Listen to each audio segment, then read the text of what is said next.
السلام علیکم ورحمۃ اللہ وبرکاتہ نحمدہ ونصلی علی رسولہ الکریم اما بعد فاعوذ باللہ من الشیطان الرجیم بسم اللہ الرحمن الرحیم یا ایہا النبی حرد المؤمنین علی القتال ان یکم منکم 20 صابرون یغلبوا 200 صدق اللہ مولانا العظیم صلی اللہ علی النبی الأمی وآلہ صلاۃ و سلام علیک یا رسول اللہ صلی اللہ تعالی علیہ وسلم۔ حبیب کبریا کی یاد جو رہتی ہے سینے میں، مدینہ ہے میرے دل میں، میرا دل ہے مدینے میں۔ زمانے بھر کے تم سارے کتب خانے جلا ڈالو، جلے گا کیا میرا قرآن جو ہے حافظ کے سینے میں۔ میرے دوستو، بزرگوں، میری ماں و بہنوں، آج میں نے اس آیت مبارکہ کو اپنا موضوع سخن بنایا ہے کہ جس پر وسیم رضوی انگلی اٹھا رہا ہے۔ ان 26 آیتوں میں سے ایک آیت ہے سورہ انفال کی آیت، پارہ نمبر 10۔ اللہ تبارک و تعالی ارشاد فرماتا ہے، اے میرے محبوب صلی اللہ تعالی علیہ وسلم، آپ اپنی امت کو جہاد کی ترغیب دیجئے، یعنی قتل کرنے کا حکم دیجئے۔ اس پر وسیم رضوی نے یہ اعتراض جتایا ہے کہ قرآن کی یہ آیت آتنکواد کو بڑھاوا دیتی ہے۔ میں پوچھنا چاہتا ہوں کہ آپ اللہ کے رسول صلی اللہ تعالیٰ علیہ وسلم کی زندگی کو پڑھیں۔ اللہ کے رسول صلی اللہ تعالیٰ علیہ وسلم کی شان، اللہ کے رسول صلی اللہ تعالیٰ علیہ وسلم کا مقام کتنا بلند ہے۔ اللہ کے رسول صلی اللہ تعالیٰ علیہ وسلم جب ہجرت کر کے مکہ سے مدینہ تشریف لے گئے، اور انہوں نے ہجرت کیوں کی؟ شوق سے ہجرت نہیں کی۔ اب ذرا ان برما کے مسلمانوں سے پوچھیں، برما کے مسلمان، ان کا گھر دوار، زمین، جائیداد، پڑوسی، سب کچھ برما میں ہے، میانمار میں ہے، لیکن میانمار کی فوج نے اتنا ظلم ڈھایا کہ برما کے مسلمان آج 13 لاکھ کی تعداد میں بنگلہ دیش میں پناہ لیے ہوئے ہیں۔ ذرا آپ ان سے پوچھیں گے کہ کیا آپ شوق سے آئے ہوئے ہیں؟ بنگلہ دیش میں شوق سے پناہ لیے ہوئے ہیں؟ وہ کہیں گے نہیں، مجبوری میں پناہ لیے ہوئے ہیں۔ ہمارے پاس سب کچھ ہونے کے باوجود بھی ہماری جان محفوظ نہیں ہے، ہمارا ایمان محفوظ نہیں ہے۔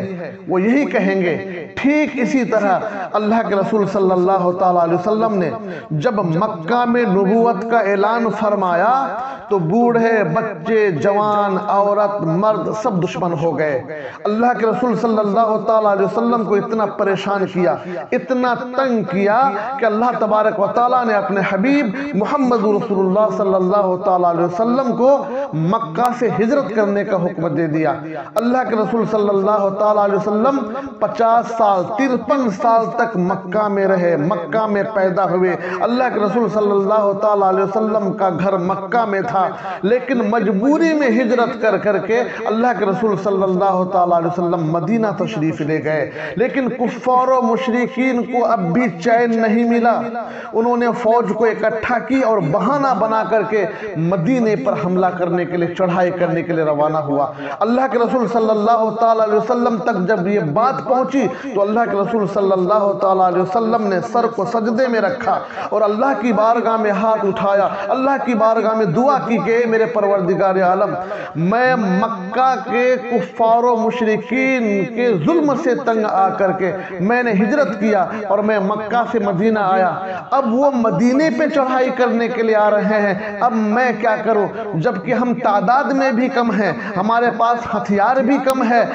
اے میرے پروردگار عالم، اگر یہ مٹھی بھر مسلمان آج شہید ہو جاتا ہے تو زمین پر تیرا کلمہ پڑھنے والا باقی نہیں ہوگا۔ تب اللہ تبارک و تعالیٰ نے اپنے محبوب محمد رسول اللہ صلی اللہ تعالیٰ علیہ وسلم کو حکم دیا، اے میرے محبوب، یا ایہا النبی حرد المؤمنین علی القتال ان یکم منکم 20 صابرون یغلبوا 200۔ یعنی اللہ تبارک و تعالیٰ ارشاد فرماتا ہے، اے میرے محبوب، آپ اپنی امت کو جہاد کی ترغیب دیجئے، اپنی امت کو بتائیے کہ اب وہ کفار و مشرکین کا قتل کریں۔ تو پتہ یہ چلا یہ کام تو آپ بھی کرتے ہیں، یہ کام تو ہر آدمی کرتا ہے. ایسا نہیں ہے کہ دو ملک کے درمیان اگر جھگڑا ہو رہا ہے، دو قوم کے بیچ اگر جھگڑا ہو رہا ہے تو ایک ہے جو دوسرے کو بار بار مار رہا ہے، بار بار پریشان کر رہا ہے، اور دوسرا تماشا دیکھ رہا ہے. ایسا تو ہے ہی نہیں. ہاں، یہ آیت کب نازل ہوئی ہے؟ اس میدان میں، بدر کے میدان میں. بدر ایک کنواں کا نام ہے. اسلام کی سب سے پہلی جو جنگ ہوئی وہ جنگ بدر ہے. اور یہ قرآن کی آیت جو نازل ہوئی، یہ اس لیے نہیں کہ تم جس کو چاہو قتل کر دو. جہاد کا مطلب یہ ہوتا ہے کہ تم کسی پر ہتھیار نہ اٹھاؤ، کسی بچے کے اوپر ہتھیار نہ اٹھاؤ، کسی عورت کے اوپر ہتھیار نہ اٹھاؤ، کسی بوڑھے کے اوپر ہتھیار نہ اٹھاؤ. ہاں، جو تمہیں قتل کرنے کے لیے آئے تم جوابی کارروائی کے لیے ہتھیار اٹھاؤ. تو گویا یہ آیت آتنکواد کو بڑھاوا نہیں دیتی، بلکہ یہ آیت تو آتنکواد کو روکنے کے لیے نازل ہوئی ہے. آپ اللہ کے رسول صلی اللہ علیہ وسلم کی زندگی کو پڑھیں گے تب آپ کو پتا چلے گا. یہ 26 آیتوں کو نکالنے کی بات کرتے ہیں. میں کہتا ہوں جب اللہ تبارک و تعالیٰ نے قرآن کو قیامت تک محفوظ رکھنے کی ذمہ داری خود پروردگار عالم نے لے لی ہے، تو میں دعوے کے ساتھ کہتا ہوں وسیم رضوی نے اللہ تبارک و تعالیٰ کو چیلنج کیا ہے. میں کہتا ہوں ارے 26 آیتوں تو چھوڑ دیجئے، ایک نقطہ بھی اس میں سے کوئی نہیں نکال سکتا، نہ ایک زبر اس میں سے کوئی ہٹا سکتا ہے. اس ویڈیو میں بس اتنا ہی. انشاءاللہ تعالیٰ پھر اگلی ویڈیو میں پھر آپ کو کسی دوسری آیت کی تلاوت کر کے پھر اس پر روشنی ڈالیں گے.